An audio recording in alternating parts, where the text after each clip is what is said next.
The USS Dauntless broke through the darkness of space without warning. One moment, Earth's orbital sensors showed nothing unusual. The next moment, alarms blared across every monitoring station.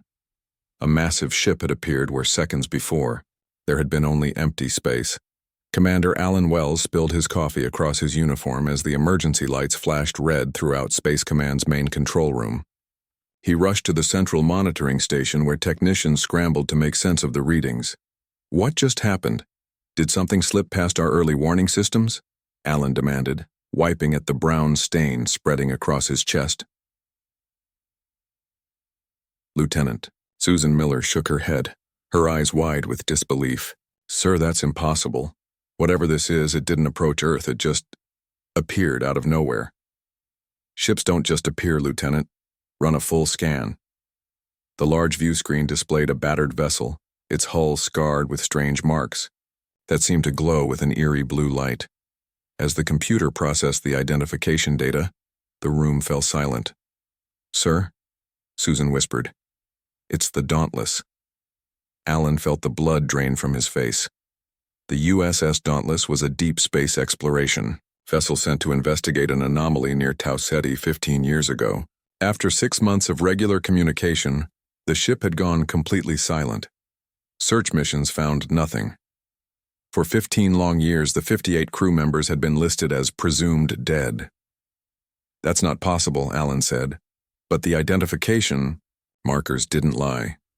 Behind him, the door to the control room slid open with a hiss. Admiral Laura Peterson strode in, her silver hair pulled back in a tight bun, her uniform perfectly pressed despite being called in at 3 a.m. Report, she demanded. Alan straightened. Ma'am, our sensors detected the sudden appearance of a vessel in Earth orbit. We've identified it as the USS Dauntless. Laura's stern expression faltered for just a moment. Her brother-in-law had been the Dauntless's medical officer. Confirmation? 98% match to all known markers, Susan replied, her fingers still moving across her console. But there's something wrong with the readings. The ship is unstable. On the screen, the Dauntless seemed to flicker, like an old television with bad reception. Parts of the ship would blur, then snap back into focus, only for different sections to distort. It's almost like it's phasing in and out of our reality, Susan added. One of the younger technicians, Private Joe Wilson, looked up from his station. Sir, I'm detecting massive energy readings unlike anything in our database. The ship is literally warping the space around it. Any life signs? Laura asked. Joe nodded. Yes, ma'am. Multiple human signatures, but he hesitated. Speak freely, Private, Laura ordered. Their biological readings are odd. Heart rate's too slow, brain activity off the charts. If I didn't know better, I'd say they weren't entirely human anymore. Tense silence fell over the control room, broken only by the steady beep of monitoring equipment. Then the communication array lit up. Incoming transmission from the Dauntless, Susan announced. On screen, Alan ordered. The image of space was replaced by a man's face. His skin was pale, almost translucent, stretched tight over sharp cheekbones. A wild, untrimmed beard covered the lower half of his face, but his eyes were what caught everyone's attention. They were the same blue as the strange markings on the ship's hull, and they didn't seem to focus on anything in particular, as if he was looking at something no one else could see. Admiral Peterson stepped forward. This is Admiral Laura Peterson of Earth Space Command. Identify yourself. The man's eyes slowly shifted, finally seeming to notice the camera. Admiral, this is Captain Frank Howard of the USS Dauntless. We have returned. Frank Howard had been 42 when the Dauntless departed. The man on screen could have been 30 or 90. Age seemed meaningless when applied to his strange appearance. Captain Howard, Laura said carefully, your ship has been missing for 15 years. What happened? Howard's lips curved into a smile that didn't reach his eyes. 15 years? For you, perhaps. For us? He trailed off, looking at something off camera. Time flows differently where we've been.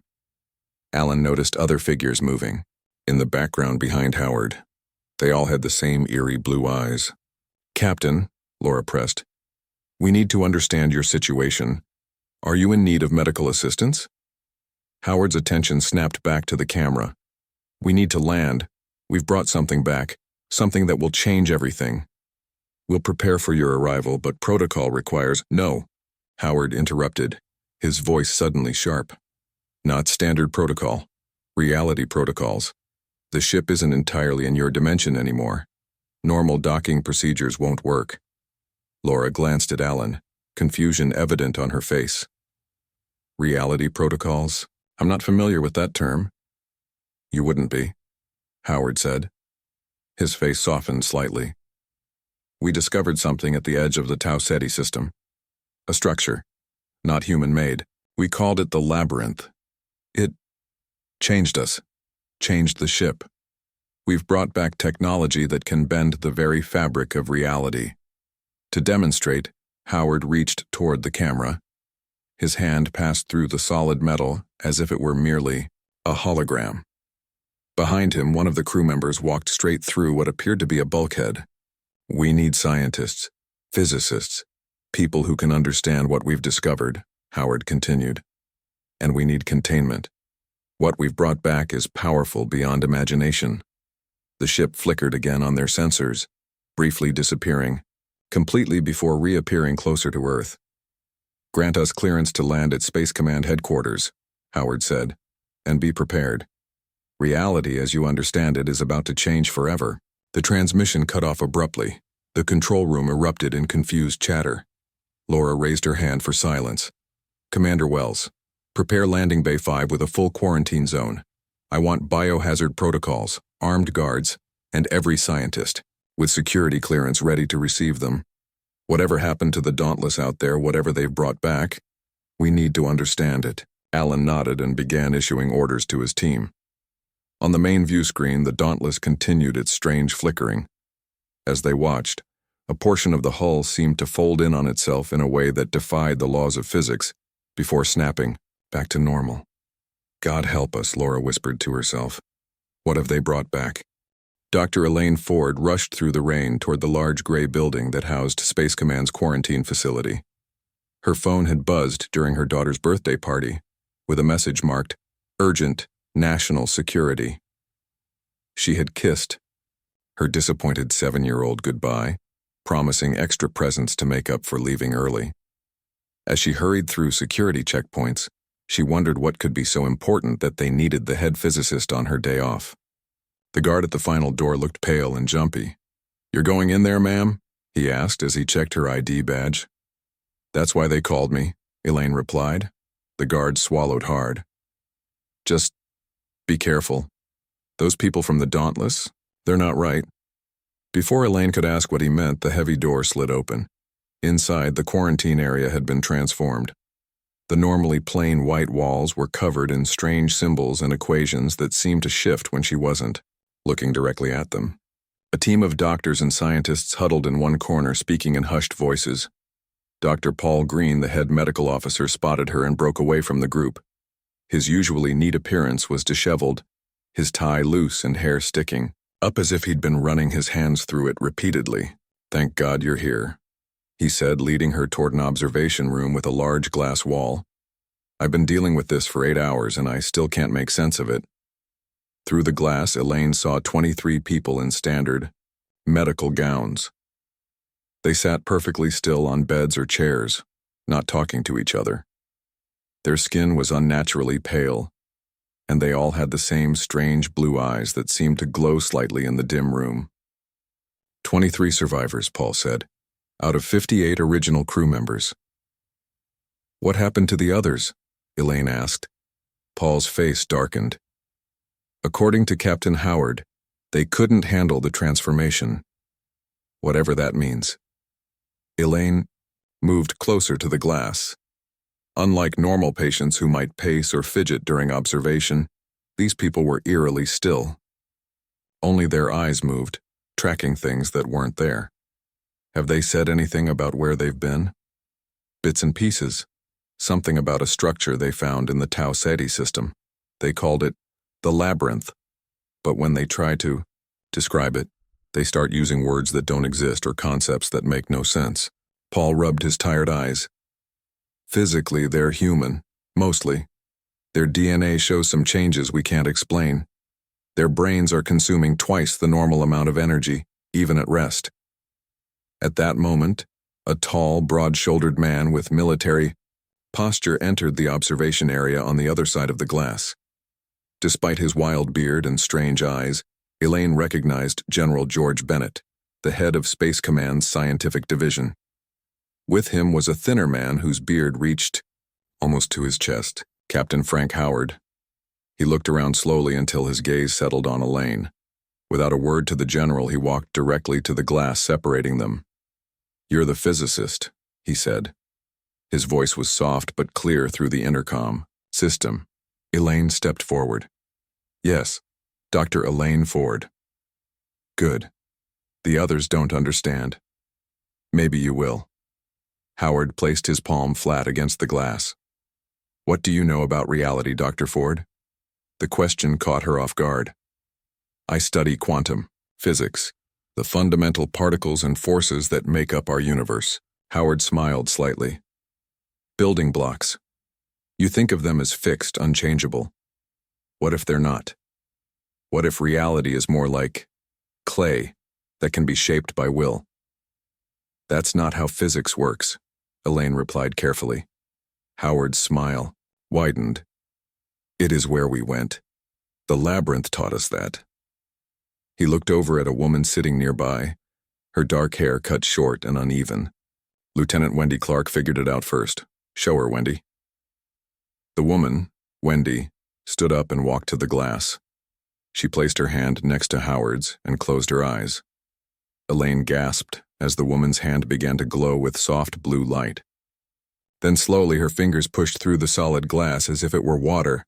Alarms blared. Guards rushed forward with weapons drawn.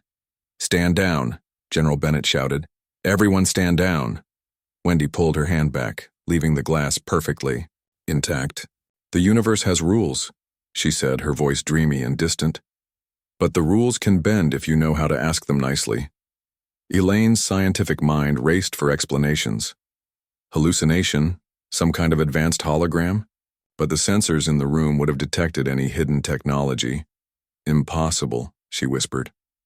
"No," Howard said. "Just unknown to you. Yet." He turned to a large man with a shaved head who sat in the corner. "Keith, show her the engine." The man, Keith, reached into empty air and seemed to pull something from nothing. Suddenly he was holding a strange device about the size of a basketball. It looked like a mass of constantly shifting gears and parts made of a material that shimmered between solid and liquid. "This is just a small piece of what we brought back," Howard explained. "The main engine is still on the Dauntless. It lets us negotiate with reality." Elaine stared at the device. It shouldn't exist. Parts of it seemed to extend in directions that her eyes couldn't follow, as if it occupied more dimensions than the normal 3. "What does it do?" she asked. "Anything. We want heal wounds, create matter from nothing, fold space so that distant points touch." Howard's eyes gleamed. "We can rewrite the universe, Dr. Ford." General Bennett cleared his throat. "Captain Howard claims this technology could revolutionize everything from medicine to energy production. But we need to understand it first. And the risks," added Dr. Green quietly. "They haven't explained the cost of using this technology." Howard's face darkened. "The cost is high. The human mind wasn't built to bend reality. Each time we use it..." He trailed off.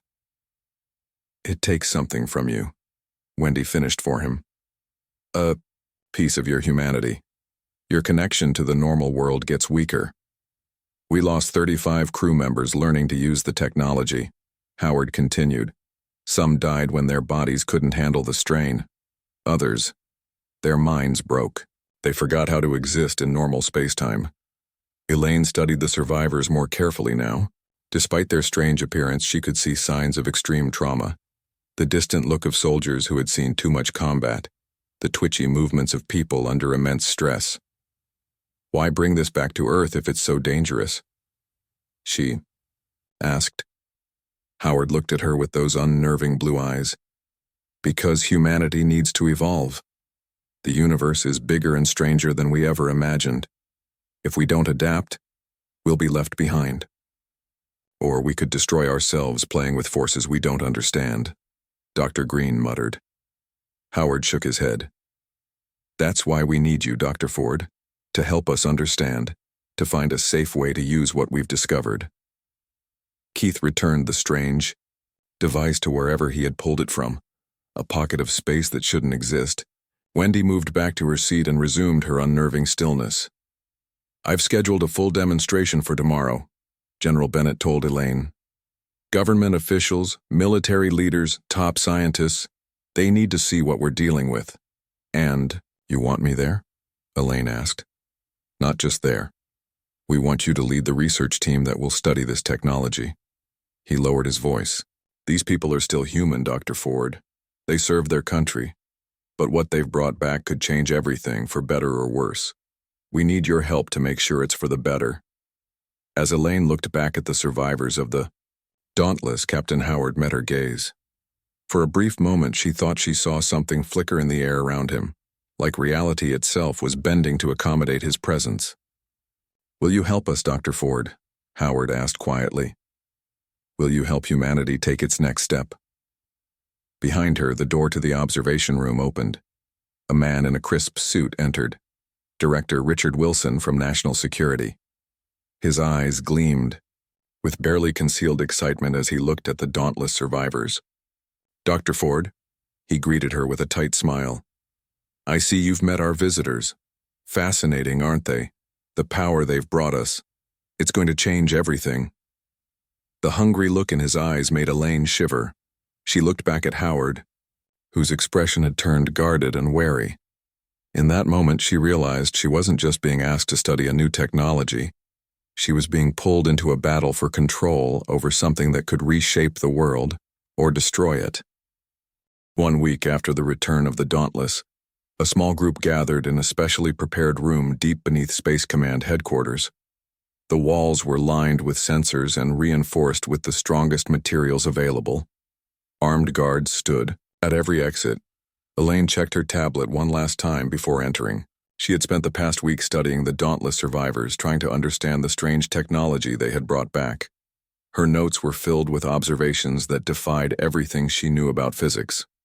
Ready for the show?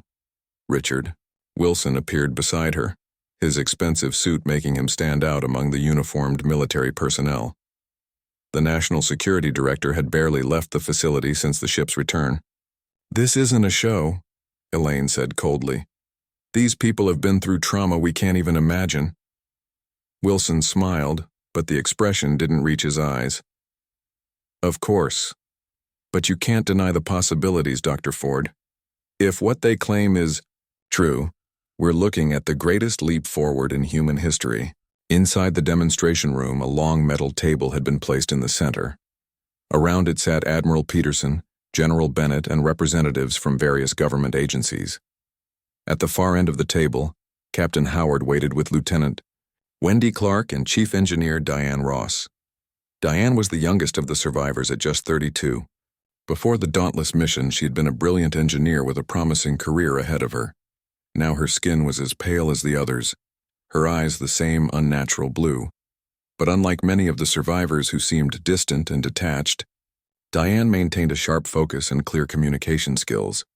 Thank you all for coming, she began as Elaine and Wilson took their seats. Today we will demonstrate a small portion of what we discovered in the labyrinth. She placed an object on the table. It resembled a cube made of constantly shifting parts, like a puzzle box that never settled into a final form. Parts of it seemed to disappear from view at random moments, only to reappear seconds later. This is what we call an interface, Diane explained. The real technology is still on the Dauntless, but this allows us to connect to it remotely. General Bennett leaned forward. And what exactly does it do? Howard answered. It allows us to negotiate with reality. Negotiate? Admiral Peterson asked. Reality has rules, Wendy said, her voice soft but clear. These rules aren't fixed like we once thought. They can be persuaded to change temporarily. Wilson tapped his fingers impatiently on the table. Show us. Diane nodded and placed her hand on the cube. The shifting parts began to move faster. and a soft blue glow spread from her fingers across the surface. The air above the table began to ripple like the surface of water disturbed by a stone. "I'll start with something simple," Diane said. The rippling air suddenly condensed into a perfect sphere of water, about the size of a baseball, floating with no visible support. "Water molecules, pulled from the air and bound together," Diane explained. "But that's just the beginning." The sphere expanded to the size of a basketball, then shrank down to a marble. It flattened into a disc, then transformed into a perfect cube with sharp edges. "The laws of surface tension should make this shape impossible," Diane continued. "But we're temporarily changing those laws." The cube of water suddenly froze into ice, the transformation happening instantly without any drop in temperature around it. Then the ice turned directly into steam without melting first, the cloud hovering exactly where the cube had been. "We're changing the state of matter by adjusting how the molecules interact," Diane said, "changing the rules of thermodynamics for just these specific atoms." With a wave of her hand, the steam vanished. The room fell silent. "That was just water," Howard said. "We can do the same with any matter. Create it, destroy it, transform it." "My God," one of the government officials whispered. Elaine studied the readings on her tablet. The energy signatures were like nothing she'd ever seen. "How does it work?" she asked. Diane smiled slightly. "We think the interface manipulates quantum probability at a fundamental level.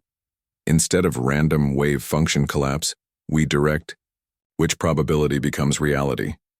"In simple terms," Wendy added, seeing some confused faces, "we're choosing which possible universe becomes the actual one, but only for a small area." Richard Wilson leaned forward eagerly. "The military applications are obvious. Weapons that change the nature of their targets, shields that make attacks impossible, vehicles that can pass through solid objects." "It's not that simple," Howard said sharply. "The technology has limitations, costs." "What kind of costs?" General Bennett asked. Howard and Wendy exchanged a glance. "Reality resists being changed," Howard explained. "The bigger the change, the more resistance. Push too hard." He trailed off. "We lost many of our crew that way," Wendy finished for him. "Their minds couldn't handle the strain. Some died, others simply disconnected from our reality. But with proper training, proper safeguards," Wilson began. "Let me show you something." "Else," Diane interrupted. She placed both hands on the cube. The air rippled again, more intensely this time. A small tear seemed to open in the empty space above the table. Through it, Elaine caught glimpses of somewhere else. A landscape of impossible geometries where the laws of perspective didn't apply. "This is a window into the place where we found the labyrinth," Diane said, her voice strained with effort. "The beings who built this technology lived there. What happened to them?" Elaine asked, unable to look away from the tear in reality. "They're gone," Howard said grimly. "We found evidence they destroyed themselves with their own technology. They changed reality so much that reality finally pushed back." Diane closed the window with visible effort. When she removed her hands from the cube, Elaine noticed her nose was bleeding. The young engineer looked paler than before, her hands trembling slightly. "The interface reads intent," Wendy explained, helping Diane wipe away the blood. "It translates our will into reality changes. But each change costs energy. Not just physical energy, but something more fundamental. Something from us. Which is why we need to be careful," Howard added. "This technology could solve humanity's greatest problems. Clean energy, food production, disease, maybe even death itself. But used carelessly, it could destroy us." Wilson had been taking notes throughout the demonstration. Now he looked up, with barely concealed excitement. "I'll need a full report on potential applications within the week.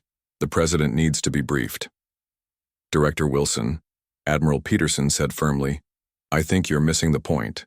This isn't just a new weapon system to be deployed. If Captain Howard is right, this technology could fundamentally change what it means to be human. All the more reason to ensure American control of it," Wilson replied smoothly. Howard's eyes flashed with that strange blue light. This technology doesn't belong to America or any other nation. It belongs to humanity. Or it belongs to no one. Tension filled the room. Elaine looked at her tablet again, noticing something strange in the readings. The energy from the interface was still active, spreading in thin tendrils throughout the room, touching each person present. "Captain," she said carefully, "is the demonstration over or is something else happening?" Howard smiled slightly. "You're observant, Dr. Ford. The interface is reading everyone in this room. Assessing." "Assessing what?" General Bennett demanded. "Intent," Wendy answered simply. "The technology we brought back isn't just a tool. It's partly alive, partly conscious. It chooses who can use it." Wilson stood up, his face flushing with anger. "That's not acceptable. This technology belongs to the United States government. It will be studied and controlled by authorized personnel only." "I'm afraid that's not how it works," Diane said, her strength seemingly returned. "The interface has already chosen." As if in response, the cube flashed brightly. For a moment, Elaine saw blue light surround certain people in the room: Howard, Wendy, Diane herself, Admiral Peterson, and a few others. Wilson and several military officials remained untouched by the light. "What just happened?" Wilson demanded.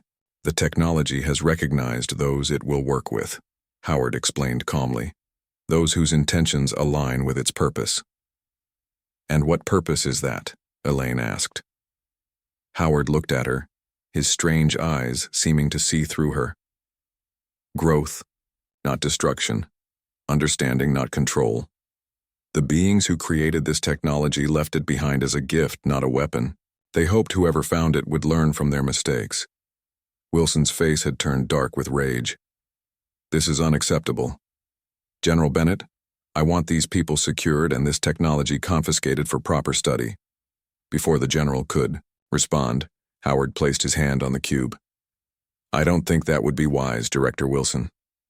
The threat hung in the air, unspoken but clear. With this technology, the dauntless survivors could not be contained against their will. Admiral Peterson stood up, her calm authority filling the room. "I think we've all seen enough for today. Dr. Ford, would you work with Captain Howard and his crew to prepare a complete scientific assessment? Director Wilson, the President will want your input as well, but let's remember we're all on the same side here." As the meeting broke up, Elaine found herself walking beside Diane. "That thing you said about the technology choosing people, was that true? Or just a way to keep Wilson in check?" 3 months after the USS Dauntless returned to Earth, President Karen Rodriguez sat in the Oval Office with a heavy folder marked "Classified Reality Protocols" on her desk. Outside, protesters filled the streets of Washington. Somehow, despite all security measures, word had leaked about the strange technology brought back from space. Some people called it a miracle that would solve all of humanity's problems. Others warned it was a tool of the devil that would destroy mankind. Religious leaders debated what it meant for their faith. Scientists argued over the implications for our understanding of the universe. The President rubbed her tired eyes and looked at the people gathered in her office. Admiral Peterson and General Bennett represented the military. Richard Wilson from National Security stood near the window, checking his watch impatiently. Dr. Elaine Ford sat quietly, reviewing data on her tablet. And Captain Frank Howard waited, calmly, his strange blue eyes taking in everything. "Let me make sure I understand this correctly," President Rodriguez said. "We have technology that can literally change the laws of physics. It could solve our energy crisis, cure diseases, maybe even stop climate change. But it could also tear apart the fabric of reality if used incorrectly." "That's a fair summary, Madam President." Howard nodded. "And in the 3 months since your return, what progress has been made in understanding this technology?" Elaine looked up from her tablet. "We've made significant advances. Dr. Ross and I have developed a safer interface that reduces the mental strain on users. We've documented over 200 specific applications, from medical treatments to new energy sources." "And weapons?" Wilson added. "Don't forget the defense applications, Dr. Ford." Elaine frowned slightly. Yes, there are potential military uses, but we've focused our research on humanitarian applications. The president turned to Captain Howard. And how are your people adjusting to being back on Earth? A shadow crossed Howard's face. It's been difficult. We don't fully belong here anymore. The labyrinth changed us too much. He paused. 3 more of my crew have died since our return. Their bodies simply couldn't handle the changes. I'm sorry to hear that, the president said sincerely. Wilson cleared his throat. Madam President, China and Russia have both accelerated their space program since learning about the Dauntless. Our intelligence suggests they're planning missions to Tau Ceti. We need to secure this technology before our adversaries get their hands on it. Captain, the president asked, could others find this labyrinth? Howard nodded slowly. Eventually, but they would face the same dangers we did. Most would not survive the experience. Which is why we should focus on developing what we already have, Wilson pressed. America needs to maintain its technological advantage. Admiral Peterson spoke up for the first time. With respect, Director Wilson, you're missing the point. This isn't about national advantage. This technology could change what it means to be human. All the more reason to ensure it's in the right hands, Wilson replied. The president held up her hand to stop the argument. Dr. Ford, you've worked most closely with this technology. What's your recommendation? Elaine took a deep breath. She had spent countless hours with the reality-bending interface. She had seen amazing things. Wounds healed in seconds, objects teleported across rooms, even brief glimpses of possible futures. But she had also witnessed the toll it took on the users. The night before, she had held Lieutenant Wendy Clark's hand as the woman died, her body finally giving out after one too many reality manipulations. The technology isn't ready for widespread use, Elaine said finally. It's too powerful, too unpredictable, and too dangerous in its current form. She tapped her tablet, and a holographic image appeared above the president's desk, a series of brain scans. These show what happens to a human brain after using the interface multiple times. The changes start small but grow with each use. Eventually, the person becomes like Captain Howard and his crew, partly disconnected from our reality. So you're saying we should lock it away? Wilson asked, his voice sharp with disappointment. No, another voice said from the doorway. Everyone turned to see Lieutenant Wendy Clark, who should have been dead. The president's security detail moved. Quickly, but Howard held up his hand. It's all right, this is just an echo. The figure of Wendy smiled sadly. When reality benders die, sometimes pieces of us linger where our connection to the world was strongest. I don't have much time, but I needed to be part of this conversation. Elaine stared in shock. She had watched Wendy die just hours ago. The beings who created this technology left us a message. Wendy's ghost-like figure continued. We couldn't understand it at first, but I finally decoded it before I died. What did it say? The president asked, seemingly unfazed by talking to a dead woman. It said, the key is not control but harmony. They didn't create this technology to dominate reality, but to dance with it. Wendy looked at each person in the room. They destroyed themselves when they forgot that lesson. Wilson snorted. Poetic, but hardly practical for national security concerns. Wendy turned to him, her form flickering. Your thinking is too small, Director. This technology isn't meant for building better weapons or maintaining national superiority. It's meant to help humanity take its next evolutionary step, not by conquering reality but by understanding it more deeply. What are you suggesting? The president asked. Howard stepped forward. A third path, not weapons, not suppression, but careful research with international oversight. Share knowledge, not technology. The Reality Studies Initiative, Elaine said, the idea forming as she spoke. A multinational scientific body dedicated to understanding this technology safely. And what about the engine on the Dauntless? General Bennett asked. The source of all this power? It should be secured, Howard said. Somewhere remote, protected, used only for controlled research until we truly understand it. Wilson shook his head. Madam President, I strongly advise against sharing this technology with other nations. The risk is too great. The risk is greater if we don't, Wendy's fading form countered. This technology will be discovered by others eventually. Better they learn from our mistakes than repeat them. The president was quiet for a long moment, studying the reports before her. Finally, she looked up. Here's what we're going to do. We will establish this reality studies initiative with Dr. Ford as its head.